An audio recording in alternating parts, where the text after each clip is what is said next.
Hello, everyone. Welcome to the Mystic Mavens. We are so happy to be here with you today. I am Claudia Rocafort, and I am a business coach and life coach, and I'm also a spiritual facilitator. I've spent 35 years learning meditation techniques and ways to use spiritual tools to open up and get deeper clarity as to our issues. Now, one of the things we're going to be talking today about is fantastic. It's about duality. And one of my favorite subjects and least favorite topics, because of course it makes us see those things that sometimes we don't always want to see. So again, welcome everyone. And let me pass this on to my Maven sister, Kathy.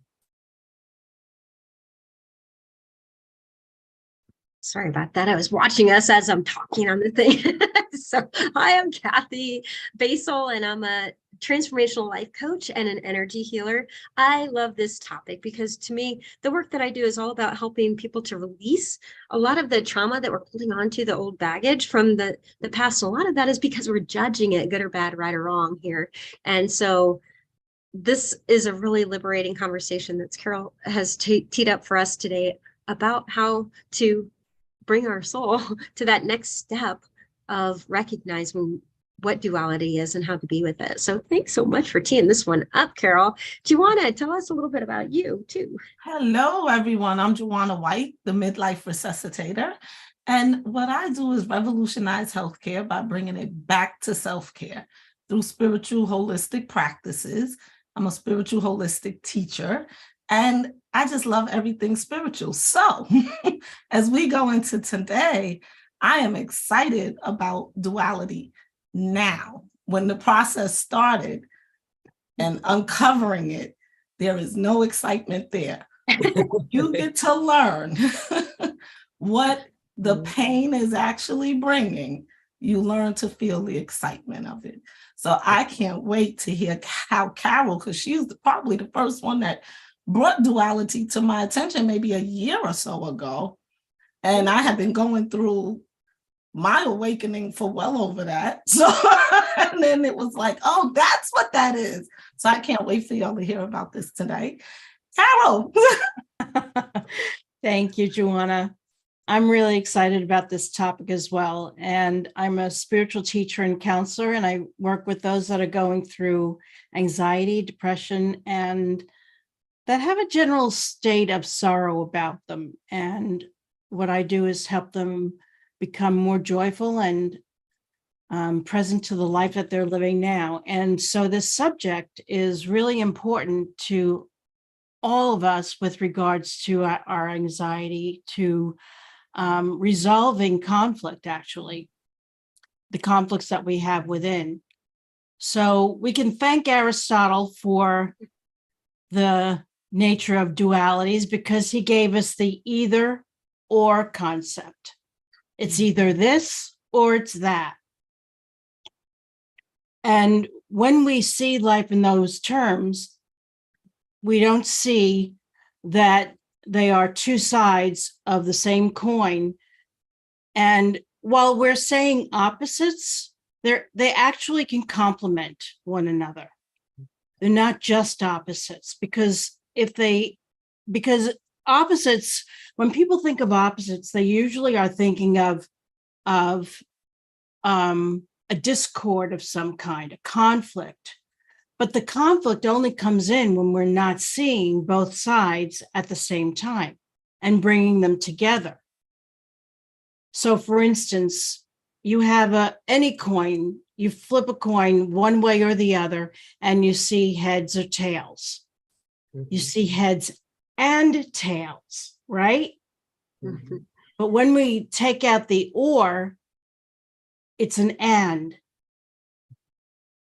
Two seemingly opposing statements can actually be true at the same time. These are the paradoxes of life, of being human. There's self, other. We can't have self without other. We couldn't see ourselves and we can't see other.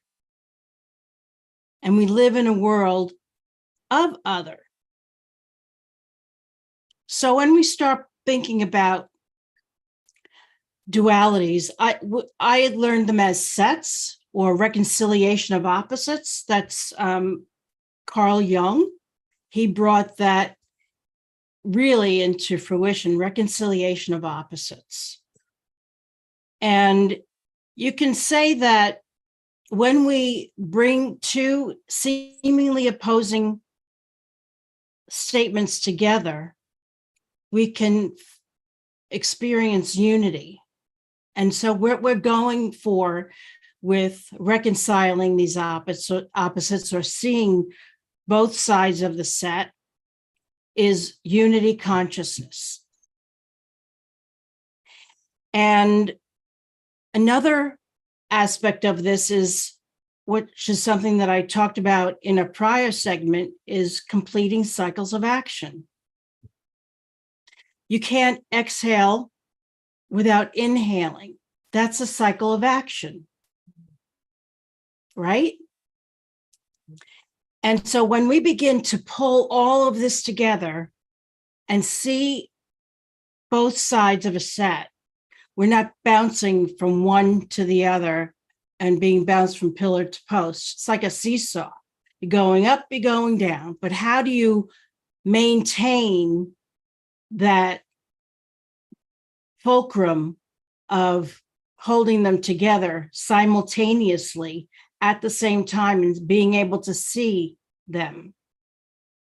And we'll be going into this a little bit further, but I just want to open up to my Maven sisters here to get their thoughts and what's coming up from that for them as I talk about this.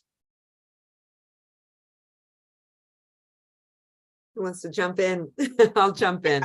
I have a whole lot. Yeah, ditto. It's actually represented by one of my favorite necklaces today. As a matter of fact, it's that part that that duality, one aspect can't exist without the other, right? In the material plane, in the manifestation, because we are manifest, in order to manifest, we have to separate ourselves from the whole. And the only way that we can experience ourselves as beings at all is by separating from our light beingness, from our source. So in this moment, in this illusion of life, it's like we believe that what we're seeing is tangible truth, even though in the truth of what we are, we're all of it. We're the dark and the light. We are the wholeness. We just don't necessarily recognize it as true because we are separate from the wholeness, just by the mere beingness of existence. Kind of like we're spiritual beings having a human moment. So on one plane, yeah, there is duality, and it's real in this moment. And how do we bring that bigger perspective into it so that when there is that clash, we can help to hold both of it and not need to push against. To me, what you resist persists. So when we go into the right or wrong or the good or bad of something, life is going to have those moments. It's going to always be a roller coaster. The road to success is not a straight pattern. And I don't think it'd be very exciting if it were. So, so for us to be able to sit in times of darkness or bad, those challenging times, and recognizing that this too is part of the fabric that makes life so rich. Yeah. It's powerful. Yeah. And being able to see that, right? Being able to have a moment of getting out of that grief or that sorrow or that frustration and be able to recognize this is part of the wholeness of my experience and it enriches my experience. That's the part that it enriches when you're going through duality. Yeah. And that's the part I like to address because it sounds like it's simple, where it's this is that. And it's when that comes that you're like, where did that come from? And as dark as it may be, the key is really to stay like where this is, in that vibration, in that frequency, and that, because that stuff that's here right now, you still are gonna overcome it, or you're gonna go through, like it's because this is back on the other end of it. So it's always that happiness, maintaining that happiness, even when the dark side of it comes, because it's gonna come. It's not that it's not gonna come. It's not, I don't want to say dark, like dark in life, but like they're actually growing pains, literally. That's how they're growing pains. That's what they are. That's the dark. That's how I look at it. And this is such a beautiful reminder, because when we're seeing it, when we're in it, right? When we're in that perspective or experiencing that hardship or that pain, it's very difficult to remember the other half. It's very difficult to remember the light or the lightness or the happiness or the joy, or that we even have that choice, right? And that somehow one of my teachers, and this is a beautiful exercise that John DeMartini used to do, and he'd say, for everything that you are grateful for in your life, look at, or everything that you've blamed somebody else, or every negative aspect of your life, look and see where you've done it. Look and see where you've owned it, where you've represented that, and look and see the opposite and equal energy that has also been created in your life. When you see that every single positive and negative equal and balance each other, you will be in a state of grace. And it was like, wow, okay. So how do I contain both simultaneously? Exactly. So there's the positive and the negative, and then the neutron. And that's in the middle. But then the transcendence of that is where everything comes together and collapses the positive, negative. To be able to transcend it is really where we're going. Mm-hmm. It's attachment, detachment, but non-attachment transcends it, transcends the set.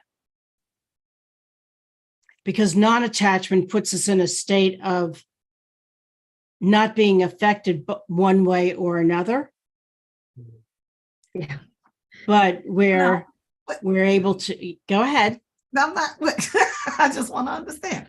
So you're saying non-attachment, and then there's, what was the other two? It was this attachment, detachment. Attachment and detachment.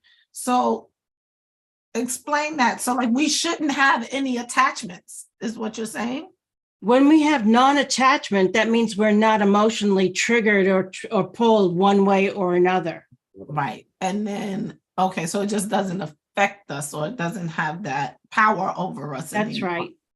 Well, Okay. I think a lot of times we're trying to put meaning into things, and somebody, whatever. I want to bring in a practical. In fact, Carol, why don't you give us an example? Or go ahead.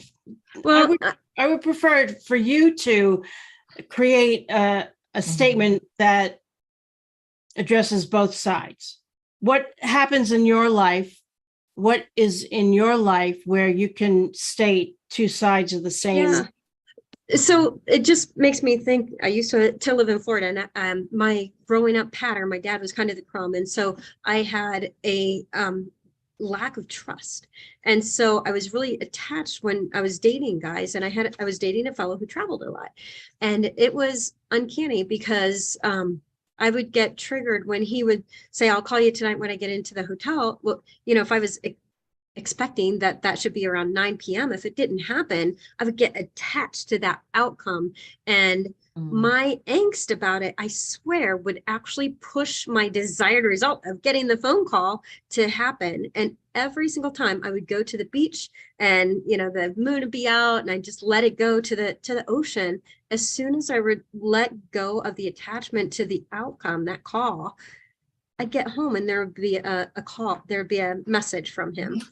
And I think all too often it makes me think of that. There's a proverb, and I'm sure I'm going to butcher it, but to try to make it short, about the Chinese farmer, and he's got a cow and a cow and a mule, I think, and a couple cows, but something happens, and there's the son comes to help him, and the son breaks his leg, and the villagers come and say, oh, what bad luck, your son broke his leg. And the farmer says, maybe yes, maybe no. And then there's a war that breaks out in a neighboring village, and all the young men are recruited to come. Well, now the broken leg has become a benefit, and they're like, oh, what a benefit, maybe yes, maybe no. And so it continues on, but everything we can't possibly see, I think there's country songs that says Garth Brooks, that says God's best gifts are unanswered prayers. We think we know the best, like I'm going to have this solution, but it's like, look at all the possibilities out here. There's infinite possibilities. And so if we can sit in that space of non-attachment without making meaning to what this moment in time means about us, means about our potential, our future, or whatever, and just allow it to flow. I like the word, Claudia, you use the word grace. Have grace with this moment now. It's like, oh yeah, I always like to sit in the poop of it all, because I think that's where the growth comes. One of my favorite mantras is Om Mani Padme Om, and I think of it as sitting in the poop is the fertilizer that allows that lotus flower to grow. And for us to be able to sit when we've got hurt and really sit and get to the core message or growth pattern, growth opportunity in this, maybe there's an awareness about who we are so that we can heal old broken parts, bring it back into the wholeness of us. That to me is like the gift of, like you're saying, the duality, and then recognizing, allowing that soul perspective of that non-attachment, a different perspective that allows it to be even a gift. Mhm. Absolutely. Beautiful. So powerful. I love the example that you gave about the fertilizer, right? In the lotus flower, because we often forget that these things that we deem or feel as negative are usually the same things that spur us to grow, and that spur us to be able to get, broader, greater, fuller in our experiences. It's just while we're going through it, man, it feels like shoveling the muck. So it's just not comfortable. So it's really helpful when we're in it to be able to remember, it is part of that growth, part of that fertilizer, part of that. Simply, it's just the other side that we're experiencing, and that we can hopefully just as easily look at the other side of the glass, of the half full versus the half empty. Yeah, I got it. Yeah, go ahead, Joanna. No, I got it. So the ultimate goal here is to not be attached to the outcome. So when somebody jukes you, that's what I call it, a juke. So it's a trigger, or if I'm triggered by something, the ultimate enlightenment is to not be attached to that outcome, to that trigger, to that thing that might have brought up an effect, I guess, or an emotion or something. Now being able to say, oh, okay, this is, and just go happily through it. That's it, right? Oh, okay. Yeah. Whatever you just said, because then you can also ask yourself, well, why is my perception of this triggering? Right. What about it Mhm. It's triggering. I creating and attached a meaning to? Right. So what's my meaning or perception of it? Why is it triggering me? Where And might what else could it mean? We were the What else could meaning it making mean? machine. We made the meaning to begin with, so make up a new meaning. Yeah, that too. Yes, thank you.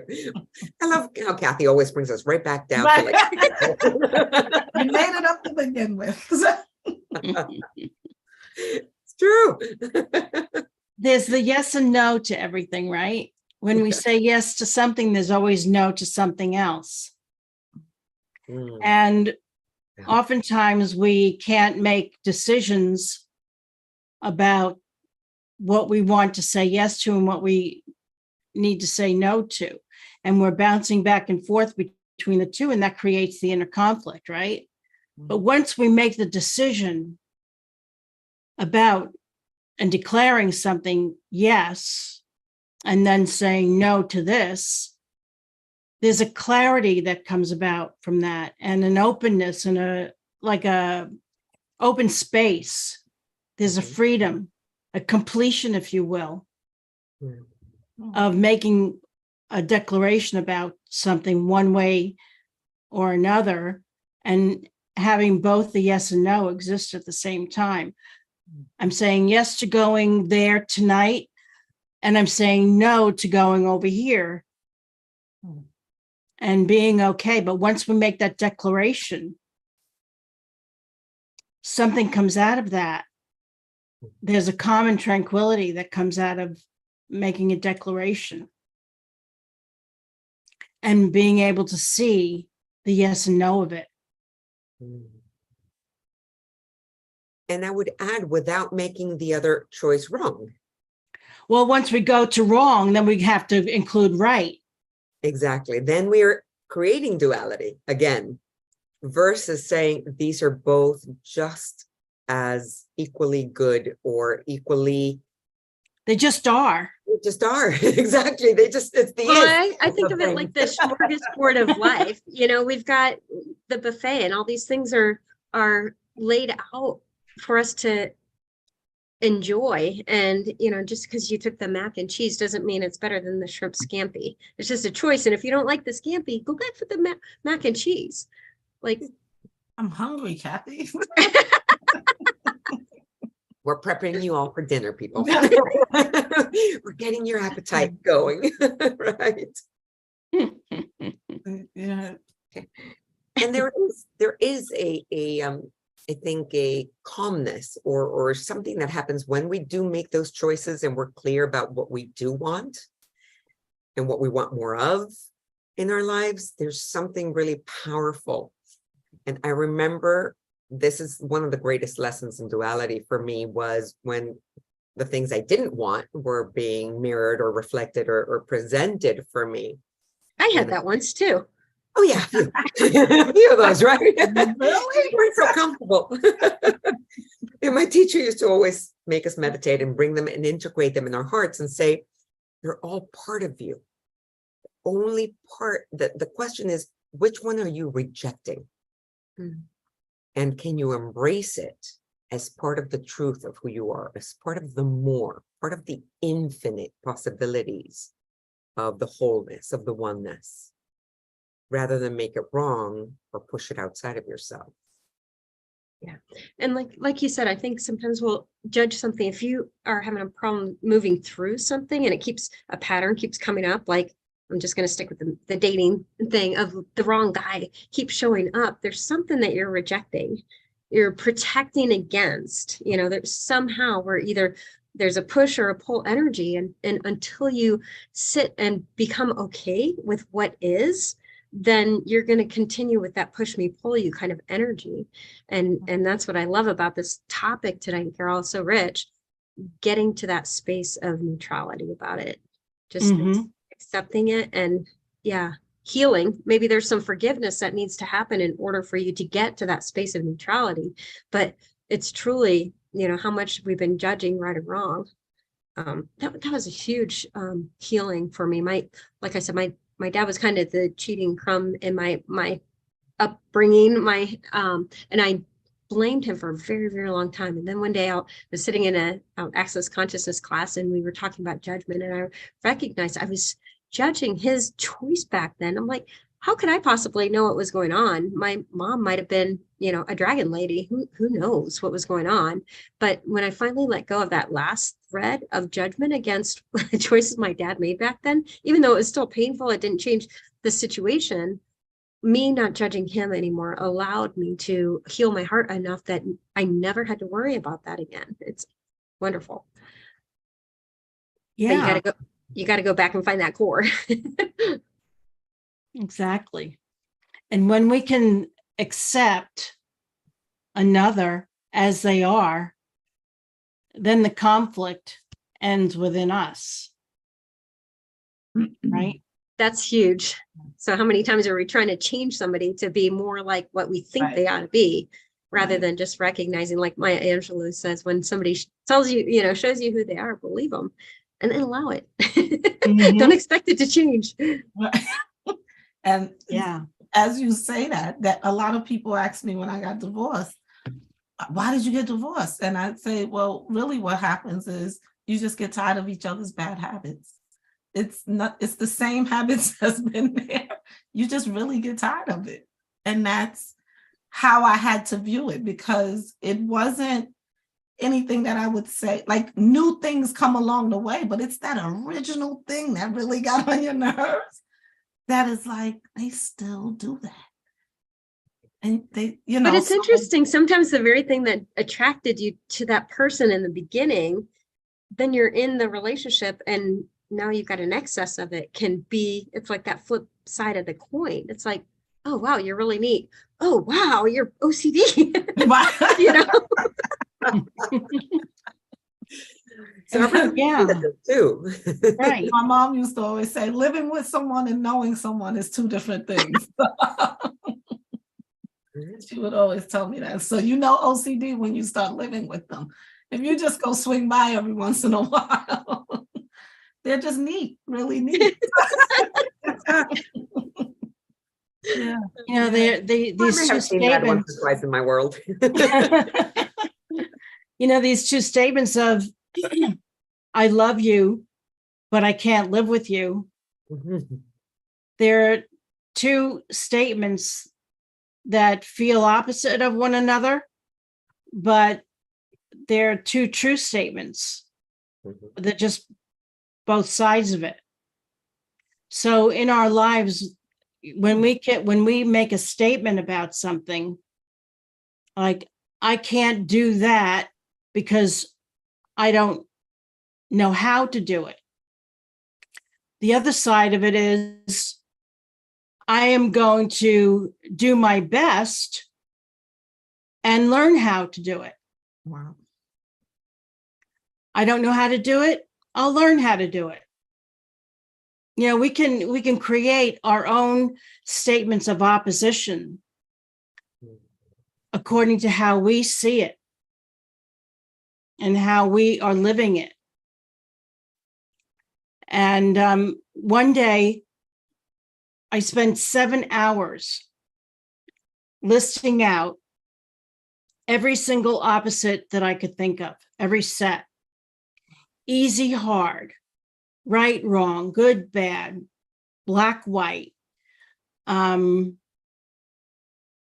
day, night.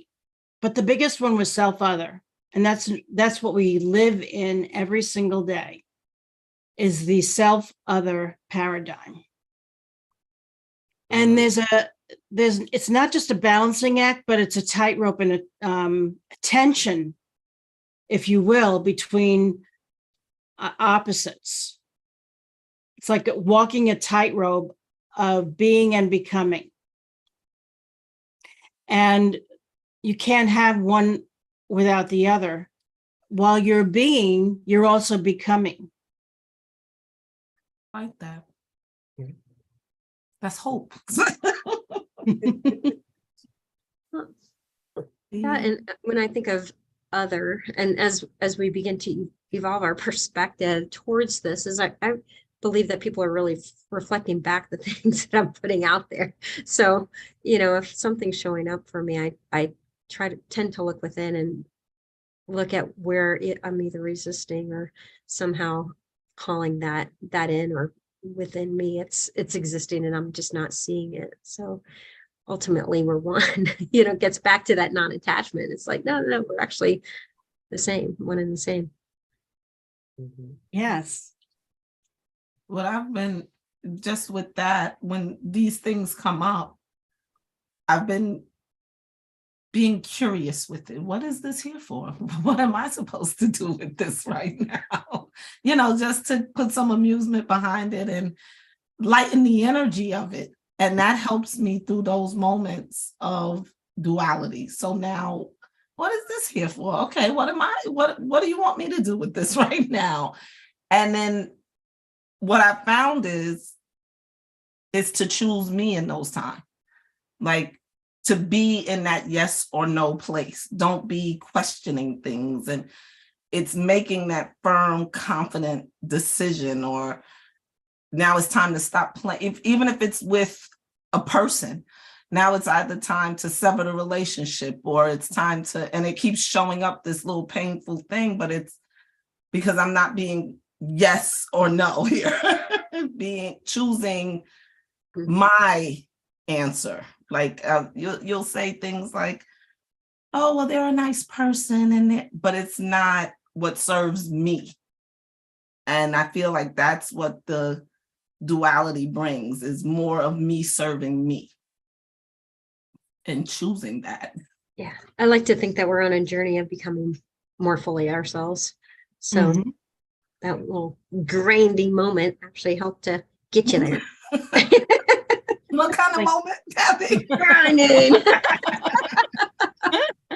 I like that. But I like how you said, though, because with curiosity, that's the word, because there is no judgment with curiosity. Just sitting there in observance, I like to call it the observer mode of just not projecting anything. And sometimes you ask the question, but it might not be clear for a while. So it's that mastery, I think, is really getting comfortable in that uncomfortable grinding moment.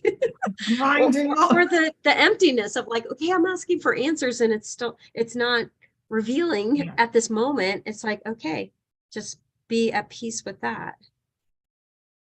Can you be empty and full at the same time? Ooh, I yeah. love the half full, that the glass half full. It's like it's both. It's half empty. That's exactly right. Oh, Shazam. Yes. Carol drops another one. Mic drop moment. And what Carol said before, that I don't know if everybody let that one sink, but I think it's very powerful. We can really love people very dearly and not like them very much at the same time. So, it can be challenging, you know. Right. So now, but the key is to have an attachment to what they do to us. Or what they do, period. It's not what they do to period. us, right? Oh, just period. Period. Well, nobody can do anything to us unless we allow them to. Right. Okay, yes. Absolutely. So right.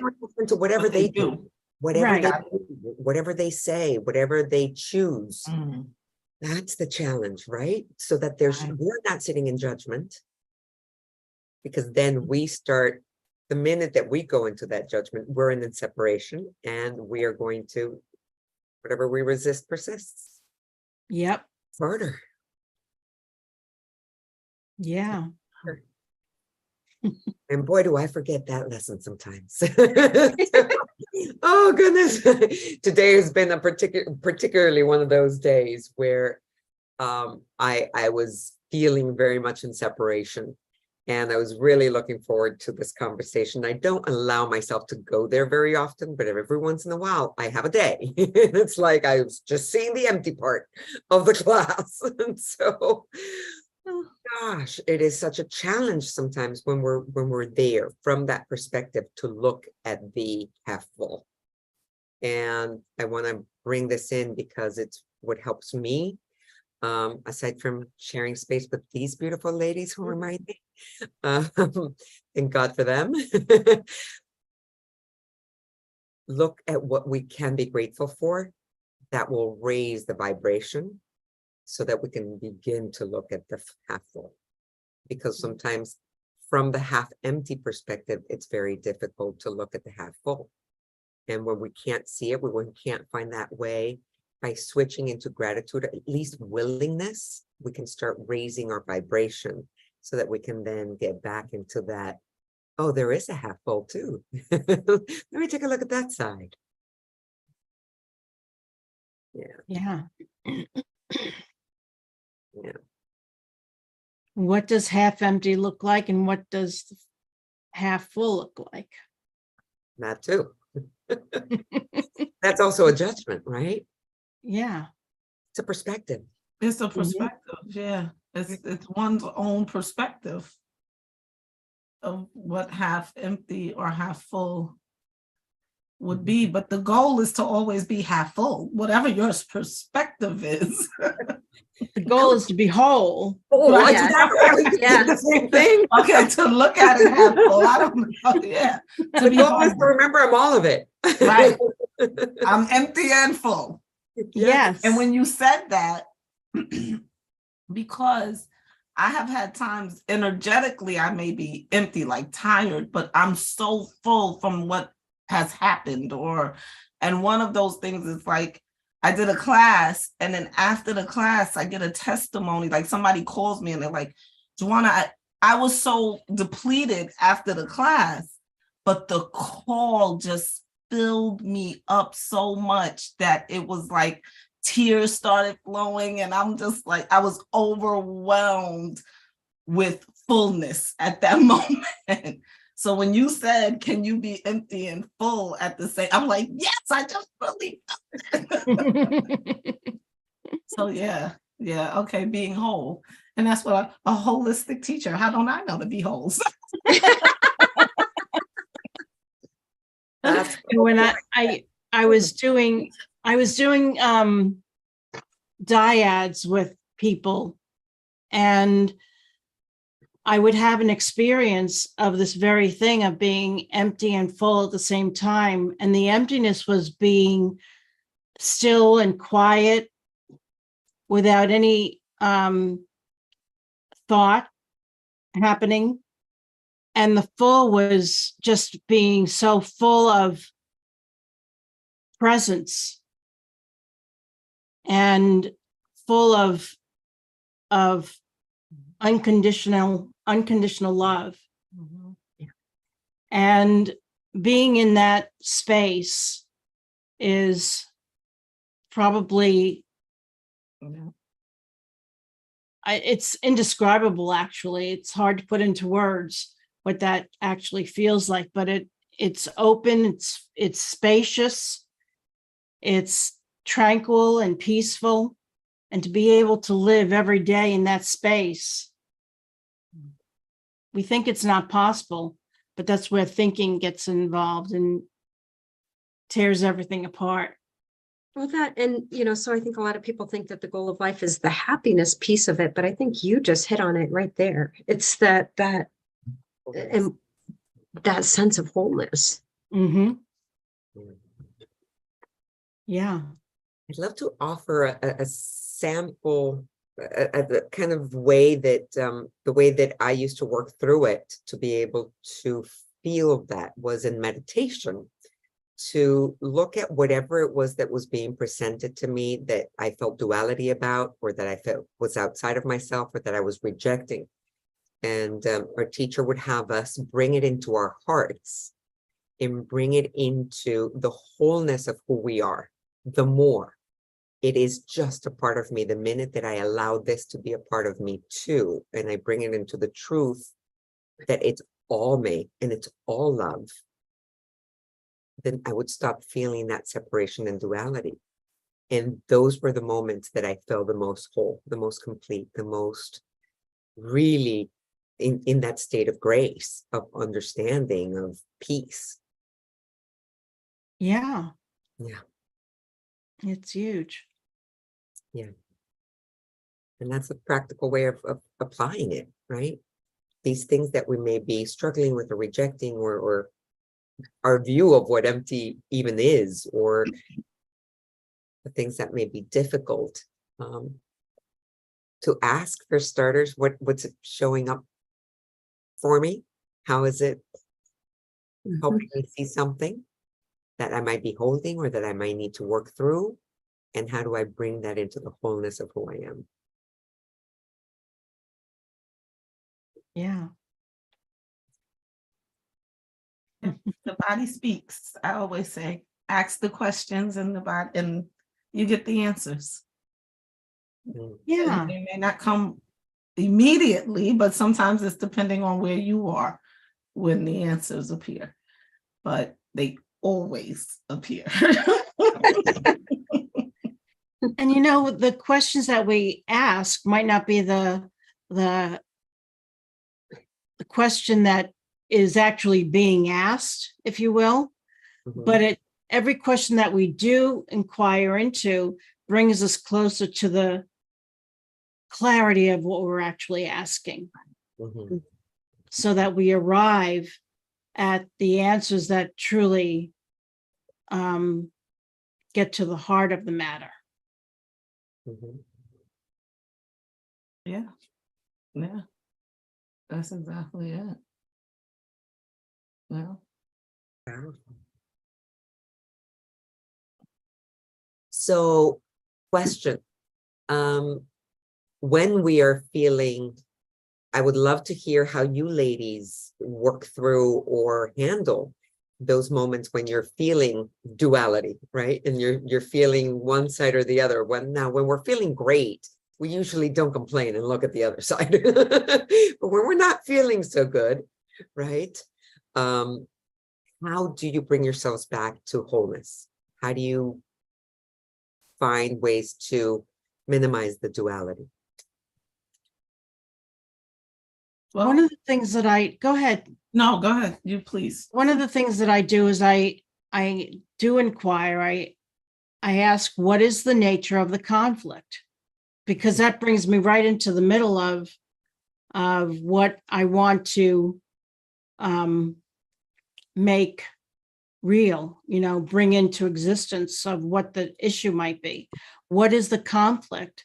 And is the conflict real? Or is, is it something that I'm making up all in my own head? We have these conversations that happen and nothing really has changed out there. Nothing even has to change out there. It's all in here, right? And so when I really look at what the nature of that which I'm not accepting, who am I not accepting? What am I not accepting about other? Then I have to take responsibility for what I'm creating. And when I do that, it helps me move through the non-acceptance, if you will, much quicker. Yeah. Like I went through this really tough period years ago, and I only had myself. I literally only had myself to work through it with. I couldn't involve the other person. And it was a battle. It literally was a battle within me that I had to emerge from, because I kept not wanting to take responsibility for what I was making up about the situation. But when I finally kept pounding through, I finally accepted responsibility for that which I was creating and the pain that I was causing myself. It had absolutely nothing to do with that person. And so I couldn't even process it with that person because it was all here. And when I had that breakthrough, finally, my life just completely changed. And my perspective on the relationship totally changed. And what I had come to was I was feeling like I had no sense of belonging anymore. And yet I belonged all the time, but I was creating the not belongingness. And so I really had to take a deep dive into how I wasn't taking responsibility for all of that, creating the situation within myself. And it's a ripple effect, maybe of I call it the pee under the mattress. Like I worked with a client and she had been adopted and had done a lot of the mental work, but until you go through and heal that core belonging, that's a core, human need. And so heal that, bring that back to the whole. And there was a whole ripple effect, not just her overdoing, being the yes person, the people pleaser ad nauseum, trying to make herself fit, exhausting herself. But when she stood in that of like, oh, wait, I'm good with me and I'm choosing these people, not necessarily those people, and I'm not showing up, a whole ripple effect of empowerment happens of now I can make choices that are right for me, not everybody else, or, tainted because what I thought my parents maybe aren't even here anymore required of me. It's like, no, it's such a liberating time. But it's good point, Carol. Yeah, I was feeling like I didn't belong, and yet I belonged all the time. I wasn't being cast out. I was creating this whole situation all myself. And then they, at that awareness, it's amazing how quickly it can come back to like, oh, everything's okay. Right. It was like a dream. I was falling and wait, I'm actually in bed. To just snap out of it. Yeah, it's like snap out of it. Yeah. I didn't realize I fell in the mud and decided to roll in it. Yeah, right. All my volition. Yeah. Yeah. And so I had done Access Consciousness, and they've got great questions. So along this lines, one of them is, what am I unwilling to perceive, know, be, or receive that is allowing this, contrast to happen? And so sometimes it's just something that, like, sometimes we're hiding the awareness from ourselves. If we kind of allow ourselves to have that, I like meditating, clear the mind, ask a different question. What do you really know that you haven't allowed yourself to know up until now, that if you would acknowledge that, allows a whole different decision for you on how you show up? So the perceive and know are kind of those things. What are you unwilling to be? Are you willing to be a bitch and tell somebody, I'm not going to go, out with you dancing that night because it doesn't serve me, would you be willing to be something that you are judging as bad? That's actually self-serving of, acknowledges, honors you and your desires. Your desires are just as important as your friend who might want to go dancing. And then the receiving part, I think, is also big, because a lot of times we're just not even acknowledging how great we are. It's just not cool in this society to say, you know what, I've come a long way. I'm actually a kind-hearted, whatever, generous, fun-loving person. So would you be willing to allow yourself to receive just how good you are, and allow yourself to know you're deserving of good that's trying to come to you? A lot of times we're blocking that too, because we're still stuck to those judgments of ourselves as not enough, or not lovable, or not belonging, or not whatever it is. So Yeah. I there's so much that happens when I go through duality. And there's so many tools that I would say I have to pull in place. But one is going down the line of questions. But the main question I ask is, what do I need today? What do I need to show myself love today? What do I need to feel good today? What do I need to feel appreciated? Because at the end of the day, it's all about me. So, and as long as I feel those things, I know that everything else is going to be okay, like whatever else is presenting itself now. And I know that when I ask the questions, the answers appear. So I wake up in the morning asking the questions, so that way the answers can appear. And sometimes it could be a text from a friend. And I just love how the universe answers, because it always does. So when I say ask the questions, when you ask the questions, you're intentionally asking for the answer. You're setting the intentions of what you want. So that's one of the ways. Tapping into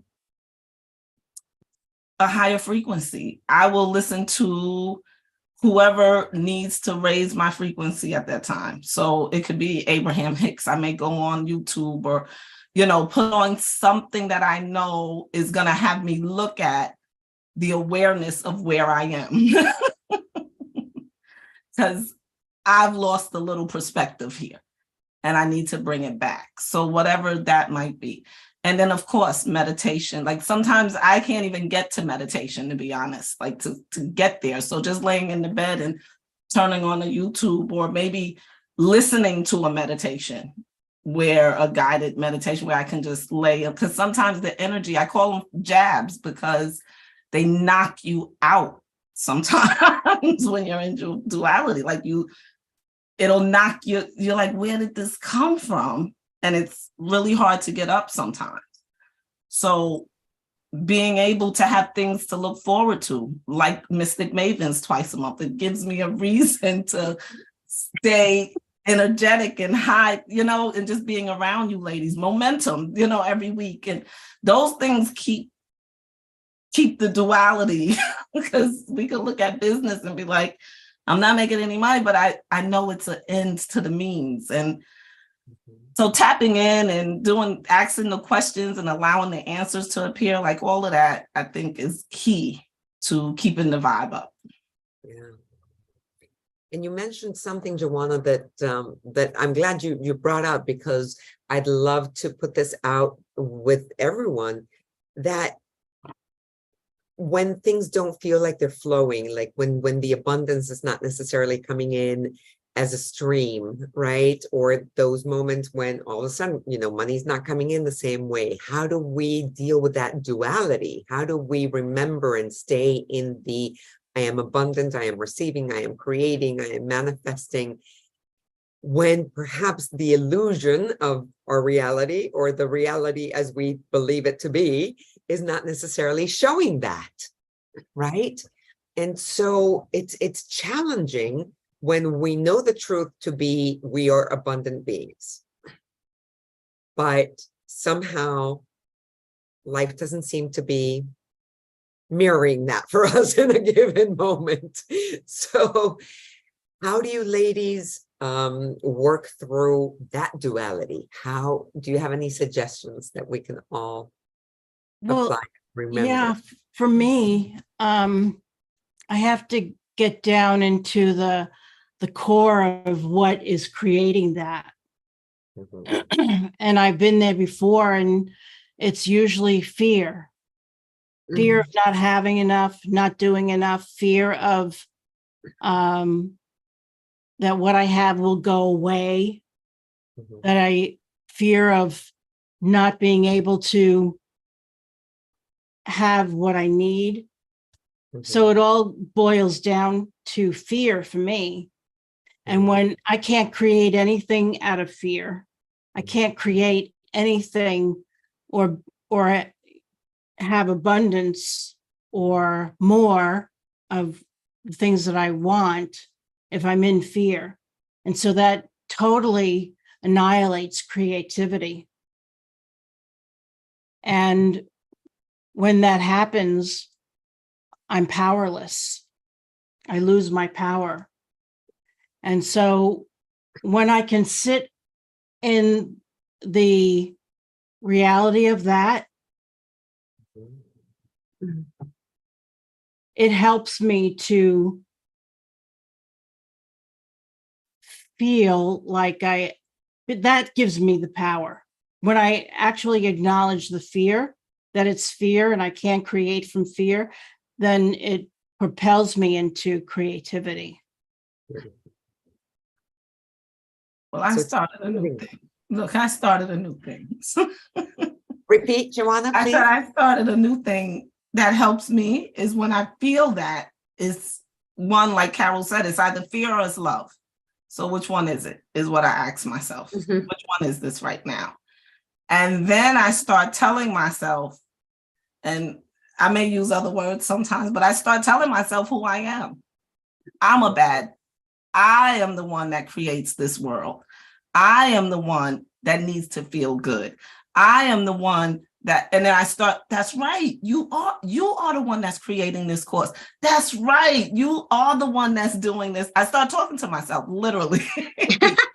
And I give myself about 30 seconds of that, honestly, because it raises me. It raises, and I'm not looking at where I'm at, why I feel this. I'm not dwelling. I'm at this moment. I need to feel good. And I need to know that this is just a moment.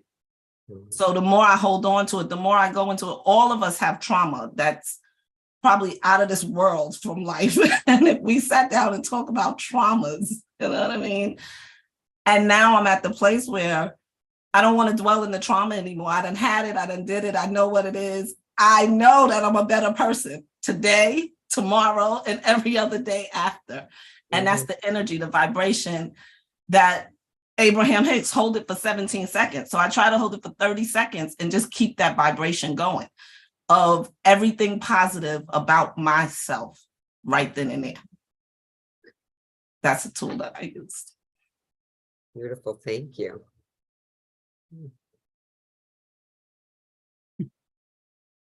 Yeah, the other side of abundance is lack, right?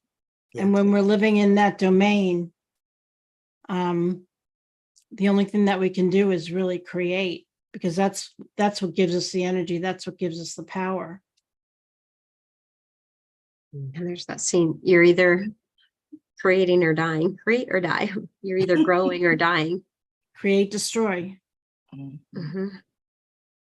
Love that. Yeah. Yeah, creating retakes that power and puts it back in your hands, That's right. rather than allowing the circumstances or the illusion of what appears to be real. Yes. That's Powerful. what they say fear is, false evidence appearing real. Love that. I've always, and I forget to write that one down. I think that's And just like you're saying, you know, Joanna and Carol touched on this, it's a journey back to love, loving ourselves, but loving the other person as they are. Like judgment and love don't coexist. They say fear and love don't coexist. So when we're in lack, like Carol said, we're in fear of something. So ask the question, you know, what do I need to know about this here? And then do something. I think an active physical action about it is a good thing, even if it's just journaling. But, you know, what one thing can I do to create today towards what it is? I think of it like, Joanna, you could talk about Abraham Hicks. They talk in terms of contrast. So if we're in that moment, and it's going to be that, embrace that, you know, we are going to have moments of lack in every life. You know, there's going to be times of flow in every life. And that contrast moment, when I'm sitting there in a moment of lack, like allow that time to be the contrast, to give you clarity on what it is that you do. Here's the list of all the things that I don't like about where I am right now, but get clear on what that is. That, you know, if I want to be reaching thousands of people instead of, you know, 10 at a time. It's like, what is it that your heart's really calling for? You called this in. It's a clarifying moment. So use that. As soon as we've got the power of the vision of where we want to go, then we can start creating towards that. I love that. Kathy, that is so powerful, because it is by that duality there that would allow us to see what it is that we have yet to create or still wish to create more of, right? So it clarifies the vision. I think And sometimes there's something that our soul's been wanting to create, but we haven't given it airtime. We just haven't allowed ourselves to hear it. So when we have that crash and burn moment, it's really that there's something deeper, more, bigger. How good would you be willing to allow your life to get? Like, ask these questions and see what comes up. Let it inform you. Yeah. Like that. so. In my mental words from my teacher, it's, you know, allowing the more of you become, allowing the more of you. So because it is greater, and we're constantly expanding to the more of acknowledging it's all part of us. I think that to me is that wholeness that we're striving for, right? I'd love to be able to hold that wholeness and experience it fully all the time. It's possible. You just have to acknowledge both sides all the time, seeing both sides. And the more we see both sides quicker, the shorter the gap between the two, and they collapse. So we're just about out of time, ladies. Say another juicy conversation. I know. Joanna, you're up next on April 16th. What have you got cooking for us? Oh, so we're going to go into the science behind acupuncture and how can it serve you? So, if you don't know, acupuncture is energetic work through Chinese medicine. So learning the energy and just how can it serve your body? We all have, I don't know if we all have, but I'm sure they've heard of testimonies and we all may have one. So we'll talk about that next time, April 16th. Please join us. Yay. It's going to be awesome. Thank you. Looking forward to it. Yes.